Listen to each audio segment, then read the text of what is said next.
La louange est à Dieu, le créateur du monde, celui qui existe sans début, sans fin, sans endroit, sans comment et ne dépend pas du temps. Absolument rien ne ressemble à Allah et il est celui qui entend et celui qui voit.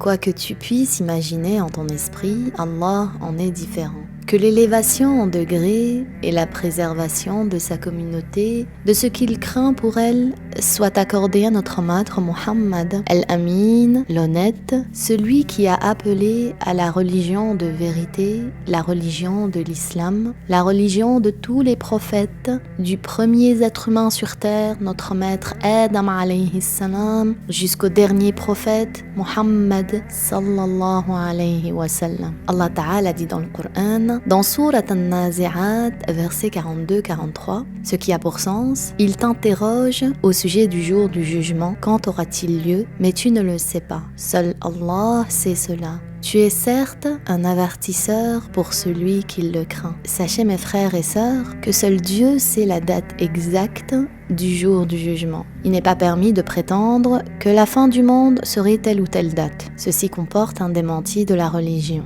Notre maître Muhammad sallallahu alayhi wa sallam, il a dit ce qui a pour sens. Certes, il arrive que quelqu'un dise une parole dans laquelle il ne voit pas de mal, mais à cause de laquelle il chutera en enfer pendant 70 automnes. C'est-à-dire une distance parcourue en 70 ans de chute pour atteindre le fond de l'enfer. Le jour du jugement n'aura pas lieu avant que se manifestent certains signes qui sont classés en deux catégories, qu'on appelle les petits signes de la fin du monde et les grands signes de la fin du monde. Parmi les signes, le fait que certaines personnes prétendent être prophètes. Le changement de l'état de l'air, en été il devient comme en hiver, et en hiver il devient comme en été. Il y a également la diminution de la science de la religion et la grande ignorance de la religion, la multiplication des meurtres, de l'injustice, le temps qui semble court, le rapprochement des marchés les uns des autres, les différentes communautés qui attaquent la communauté de notre maître Muhammad sallallahu alayhi wa sallam, comme des gens affamés se précipitent et entourent un plat de nourriture. Ils les attaquent de toutes parts et tout ceci s'est produit. Parmi les derniers petits signes, il y a l'apparition de Al-Mahdi, le bien guidé. Et ceci est confirmé dans le hadith sahih rapporté par Ibn Hibban dans son sahih, Abu Daoud dans ses sunan, At-Tirmidhi dans son Jami' et Al-Hakim dans Al-Mustadrak, du hadith de Abdullah, fils de Mas'oud,